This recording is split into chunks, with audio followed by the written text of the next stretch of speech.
idea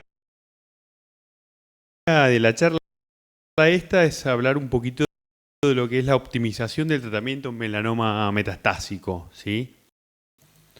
Bueno, quiero que vean esta diapositiva y estas curvas de sobrevida.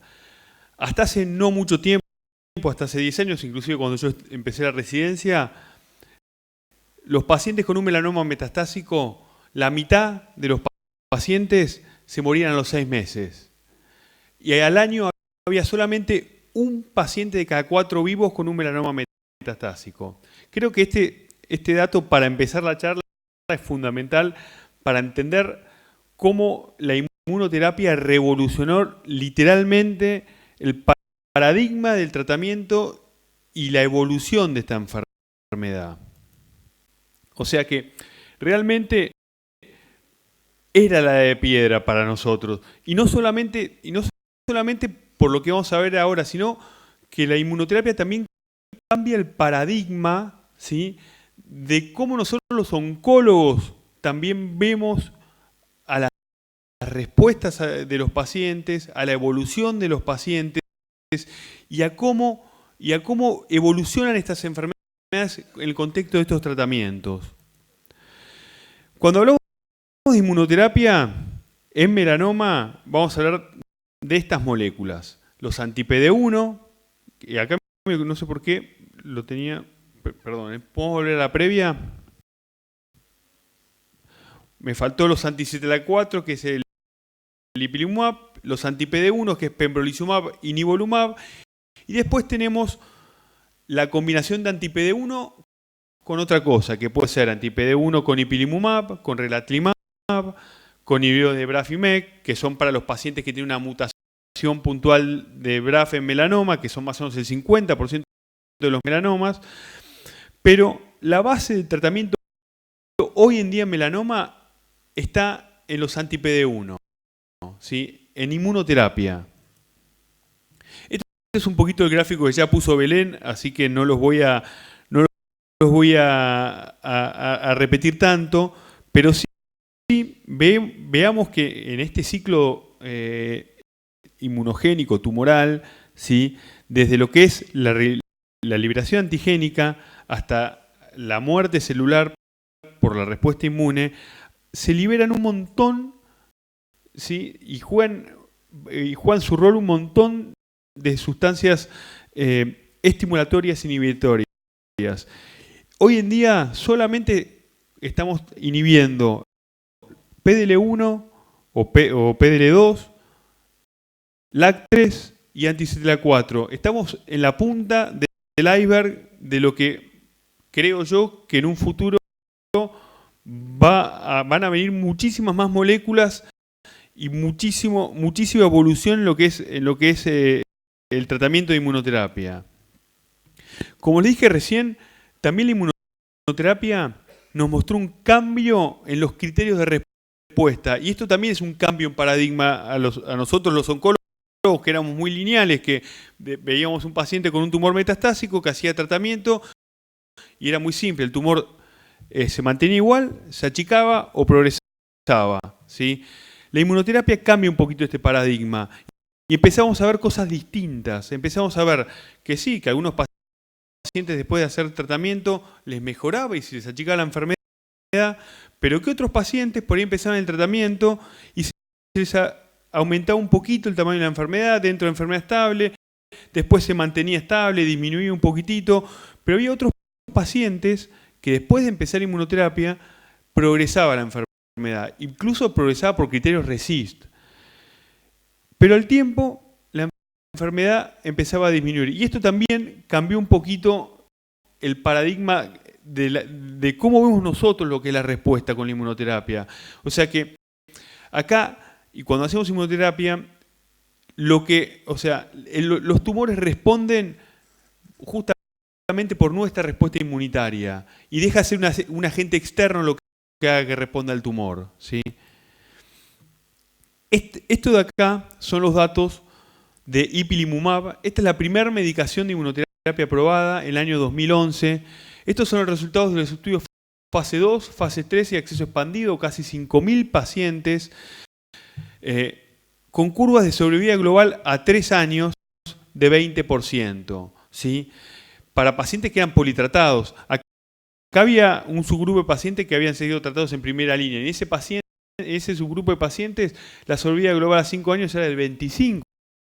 O sea que estamos viendo ya con la primera molécula que a 3 años teníamos un 25% de pacientes vivos. La misma cantidad de pacientes que teníamos al año solamente con quimioterapia. Este fue el primer gran salto, ¿sí? Pero así como vimos este cambio en la respuesta, también nos encontramos con toxicidades nuevas que no estamos acostumbrados a ver y empezamos, como dijo Belén, a necesitar mucho más de muchas especialidades que nos ayuden, ¿sí?, a tratar estos pacientes. ¿Por qué? Porque los pacientes tratados con inmunoterapia hacían toxicidades cutáneas, rash, prurito, toxicidades endocrinológicas, con ipilimumab principalmente hipofisitis, toxicidades hepáticas, hacían transaminitis, hacían hepatitis, diarreas, colitis, a veces de muy difícil manejo hasta que encontramos cómo manejarlas, hasta que, como dijo Belén, justamente al ser toxicidades inmunomediadas, encontramos que la forma de manejarla era volviendo a deprimir el sistema inmune. Y empezamos a tratar con corticoides, empezaron a mejorar los pacientes, y los pacientes que no respondían a corticoides les poníamos o infliximab o metilmicofenolato y distintos reguladores.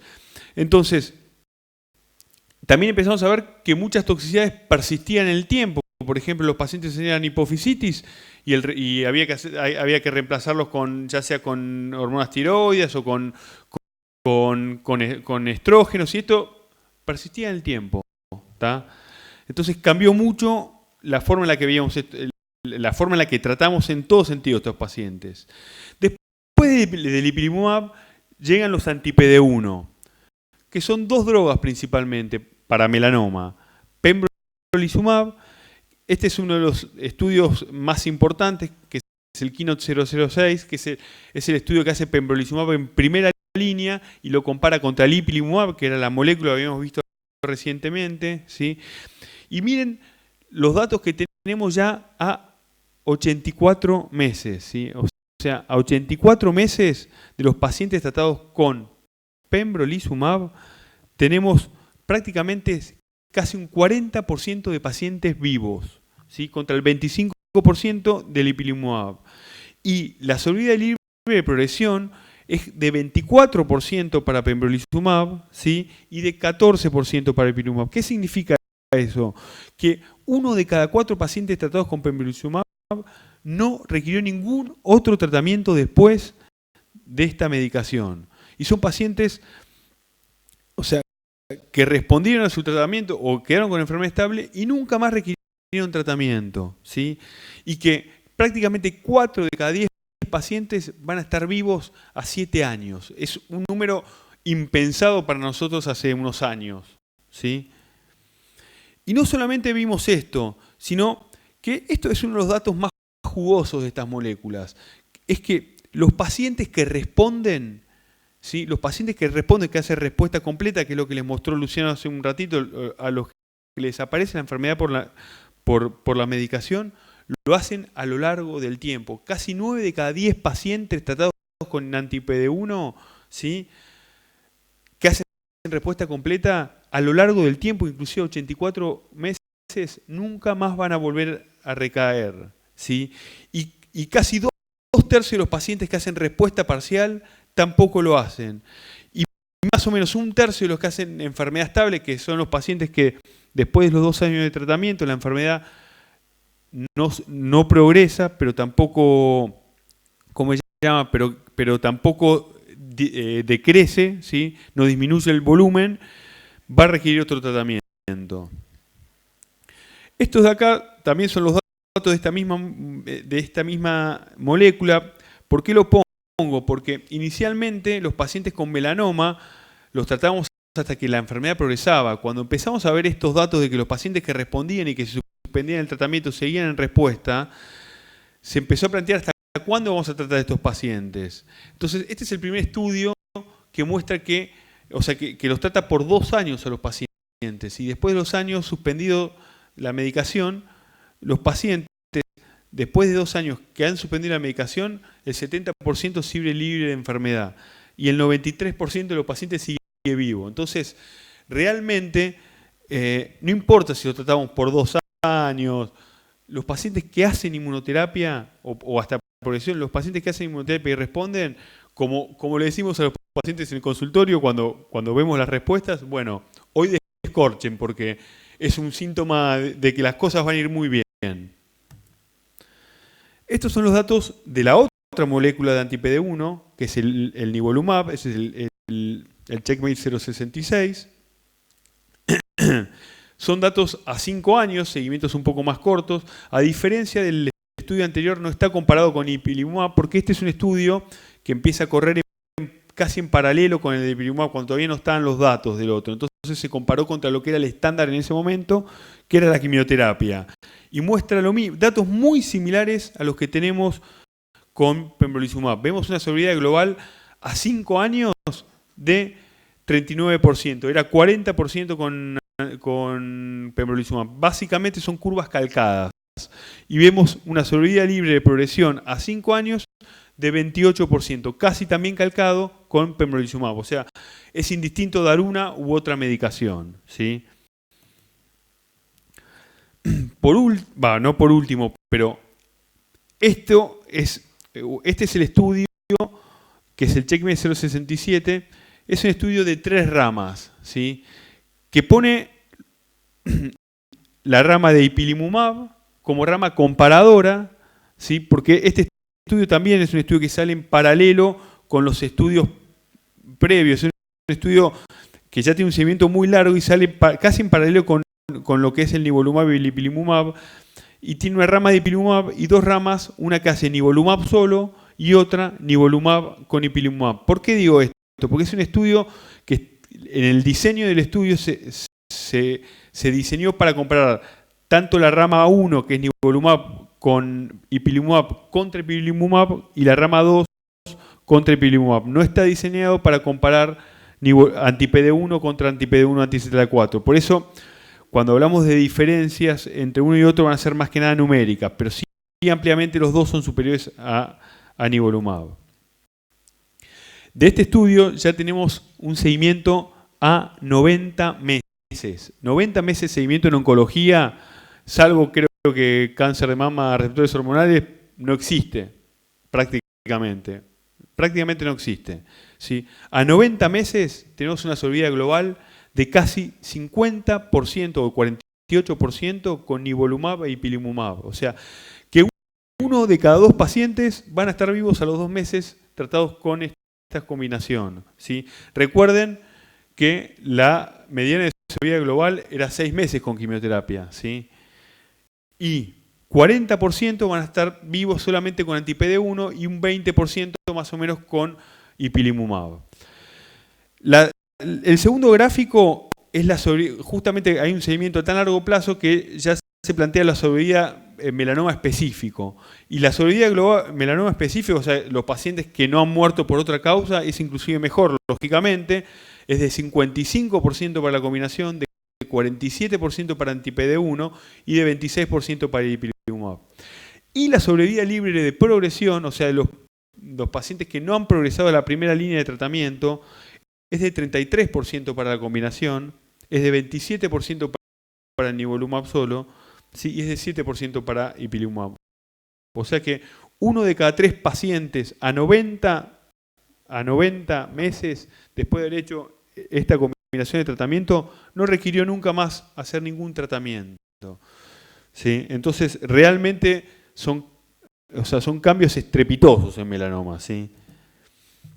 Y estos son datos parecidos a los que habíamos visto con pembrolizumab. La sobrevida global, ¿sí?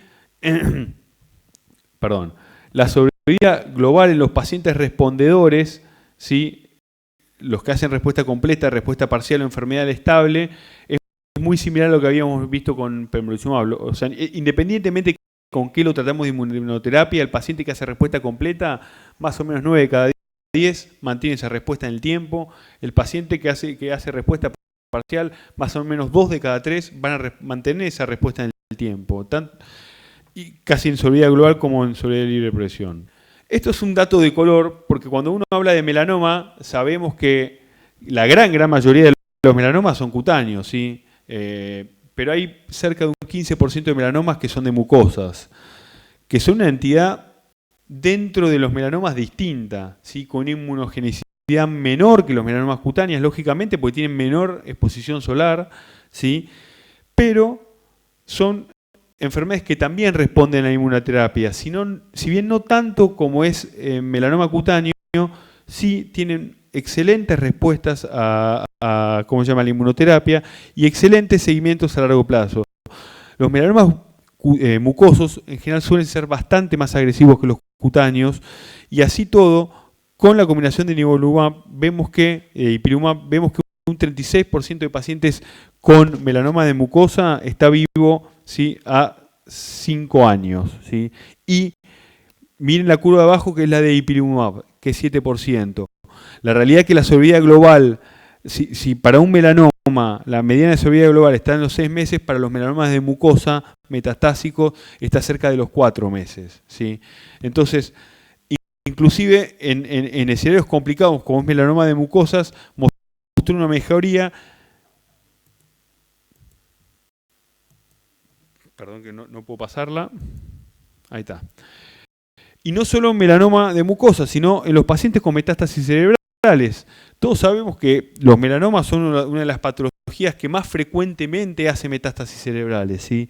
Bueno, la inmunoterapia, obviamente, en pacientes con metástasis cerebrales asintomáticas, o sea, que no requieran corticoides, porque en general los pacientes que requieren corticoides no son buenos candidatos a hacer inmunoterapia porque de alguna forma contrarresta el efecto de la medicación, ¿sí?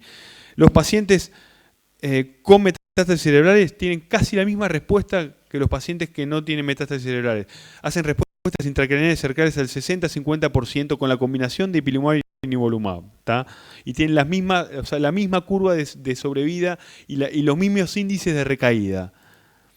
Por lo tanto, los anti-PD1 a 5 años muestran sobrevidas libres de progresiones entre el 25 y 30%, a 7 años de 24 a 27% y sobrevidas globales a 5 años de 39 a 44%, dependiendo de los distintos estudios, y a 7 años de 37 o 38 a 43%. ¿Sí? Y la combinación de anti-PD1 con anti-CTLA-4 tiene sobrevida libre de progresiones a 5 años de 26% y de 30, no, error, a 5 años de 36% y a 7 años de 33%. Y sobrevida global a 5 años de 48% y a 7 años de 52%. Al revés, 5%, me quedo al revés. Pero, y una de las cosas más importantes acá es que 9 de cada 10 pacientes con respuesta completa y 2 de cada 3 pacientes con respuestas parciales mantienen la respuesta incluso a 7 años de haber sido tratados. Entonces, eso en cuanto a lo que son realmente los beneficios y cómo cambió el tratamiento con estas enfermedades. Pero como bien ya dijeron Belén y Luciano, bueno, las toxicidades que pueden aparecer inmunomediadas, lo que se imaginen. Lo que se imaginen, hemos visto, recién hablamos con Carlos, nosotros tenemos en este momento un paciente internado con una miocarditis. Carlos me dijo, nosotros tuvimos un paciente con una miocarditis hace una semana, tuvimos un paciente con una mielitis transversa, para ponerles un ejemplo, con lo que se le imaginen. Y cuando hablamos de toxicidades, está bueno este gráfico. ¿Por qué? Porque si bien todas las inmunoterapias tienen más o menos el mismo perfil de toxicidades, dependiendo qué tipo de tratamiento, algunas se perfilan más para algún tipo que para otro. Los anti-CTLA-4 solo, ¿sí? En general, o sea, el ipilimumab da más colitis, da más diarrea, da más hipofisitis, ¿sí? Los anti-PD1 con anti-CTLA-4, que es el de abajo, bueno, esa combinación es mucho más tóxica, tiene casi un 50-60% de tasa de toxicidad de grado 3-4 y suele hacer de inicio toxicidades cutáneas, toxicidades endocrinológicas, colitis, Esas son las toxicidades que hace de inicio. Después puede hacer transaminitis o la itis que se imaginen. En cuanto a este gráfico, y lo pongo un poco para resumir las toxicidades, ¿sí? Es de nivolumab con ipilimumab, que es del 0,67, contra nivolumab e ipilimumab. O sea que es el estudio que tiene las tres tipos de inmunoterapia, ¿sí? Y vemos que las toxicidades severas, grado 3, 4, con la combinación de ipilimumab y nivolumab, es de casi 60%, contra un 20% de nivolumab y un 30% de ipilimumab, aproximadamente. Incluso anti-PD1 solo en este estudio de una toxicidad mayor a lo que habitualmente vemos con anti-PD1, que ronda más el 10 al 15%. ¿A expensas de qué? De diarrea, ¿sí? Casi un 10% de diarreas severas con las combinaciones, ¿sí? Que raramente lo vemos con nivolumab, pero sí lo vemos con ipilimumab, casi un 6% de diarreas severas.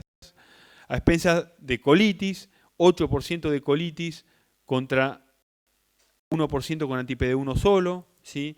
A expensas de incremento de lipasas y amilasa y pancreatitis, pero principalmente lipasa, casi incremento de lipasa severa de 10%, ¿sí? Mucho mayor, más del doble que las otras medicaciones. A expensas de transaminitis, casi un 6 y 9% de GOT y GPT grado 3-4, ¿sí? Comparado a las otras medicaciones es mucho más alto, ¿sí? Y eso también dificulta el manejo, porque como vimos, sí, con la combinación tenemos una tasa de respuesta que es casi el 60%, pero también tenemos un perfil de toxicidad de casi el 60% severo, ¿sí? Entonces, hay que buscar el equilibrio, yo creo, entre beneficio y toxicidad, que es, creo hoy, que es lo que todavía no sabemos, que es lo que estamos buscando nosotros. Bueno, que es un poquito lo que les decía, sí, cómo elegir el tratamiento que vamos a hacer, si anti-PD1 solo o la combinación. La realidad es que hay que buscar el equilibrio. Muchas veces hay que pensar en el paciente que tenemos enfrente. No es lo mismo el paciente, por ejemplo, con 2 metástasis pulmonares, por poner un ejemplo, o un par de metástasis subcutáneas, que tiene bajo volumen de enfermedad, en los que uno dice, bueno, es un paciente que no te corre, que uno lo tiene, que uno puede esperar un poquito más, y en donde la anti-PD1 solo puede ser una gran opción, pero por ahí tenés el paciente con metástasis hepáticas, metástasis cerebrales, metástasis adrenales, con muchos territorios y mucho volumen de enfermedad en el que uno busca la tasa de respuesta como principal objetivo, y esos pacientes decimos, bueno, por ahí en este paciente es mejor hacer la combinación a expensas del mayor perfil de toxicidad. Pero es algo que se decide paciente a paciente, ¿sí? Por último, voy a hablar 2 palabras de este estudio, que es el Relativity, que es el nivolumab más relatimab. El relatimab es un anti-LAG3, no lo tenemos aprobado en el país, está aprobado afuera, pero bueno, es un estudio que mostró un beneficio con la combinación de nivolumab y relatimab contra nivolumab, con un beneficio de sobrevida libre de progresión de 10% contra nivolumab solo. A diferencia de la combinación de anti-PD1 con anti-CTLA4 solo, solamente tiene un poquitito más de toxicidad que los anti-PD1 solo, ¿sí? Y tiene un beneficio en sobrevida libre de progresión de 10% y en tasa de respuesta de casi un poquito menos del 10%, de 8%, ¿sí? Puede ser una opción viable, todavía falta seguimiento a más largo plazo, pero quería comentarle 2 palabras porque es algo que prontamente y en breve se va a aprobar acá en el país. Y el perfil de toxicidad, como les dije, es muy similar a los anti-PD1 solo. Fíjense que las toxicidades severas son del 20% contra el 11% de anti-PD1 solo. El mismo perfil de toxicidad, por ahí un poquito más de hepatitis que con anti-PD1 solo. Entonces, las toxicidades severas con los anti-CTLA4 solo están cerca del 30% de los pacientes, a expensas de un 15% de suspensiones por efectos adversos, ¿sí? Con una tasa de respuesta muy bajita. Con los anti-PD1 las toxicidades severas rondan el 15%, con una tasa de suspensión por toxicidad cercana al 7%, con una bastante buena tasa de respuesta, cerca del 40-45%. Los anti-PD1 con anti-CTLA4 tienen toxicidades severas cercanas al 60%. Cerca de la mitad de los pacientes suspenden el tratamiento por eventos adversos. Un dato apartado acá, los pacientes que suspenden estas medicaciones y están en respuesta, siguen en respuesta. O sea, a nosotros no nos asusta suspender la inmunoterapia, ¿sí? Porque una vez que se despertó todo el sistema inmune y se despertó el mecanismo de respuesta, esta se mantiene en el tiempo. Inclusive, pacientes que han hecho un solo ciclo, nosotros tenemos pacientes, por ejemplo, tratados con ipilimumab y nivolumab, que hicieron un solo ciclo de la medicación, tuvieron que suspender por toxicidad y ya tratados hace 4, 5 años y está en respuesta completa. Y lo vemos en el paciente, el consultor dice, ¿estoy curado? No lo sé, yo creo que lo vamos a ver con el tiempo, porque ni nosotros tenemos las respuestas, pero estamos viendo cambios muy grandes, ¿sí? Y bueno, entonces las toxicidades son severas, la mitad suspenden por toxicidad, pero la tasa de respuesta es mucho más alta, cercana al 60-65%, y la última combinación, que todavía no la tenemos disponible en el país, que es anti-PD1 más anti-LAC3, tiene toxicidades severas cercanas al 20%, con suspensiones cercanas al 10% por eventos adversos, con una tasa de respuesta bastante interesante, un poquito por debajo del 50%. Así que bueno, eso es todo. Muchas gracias.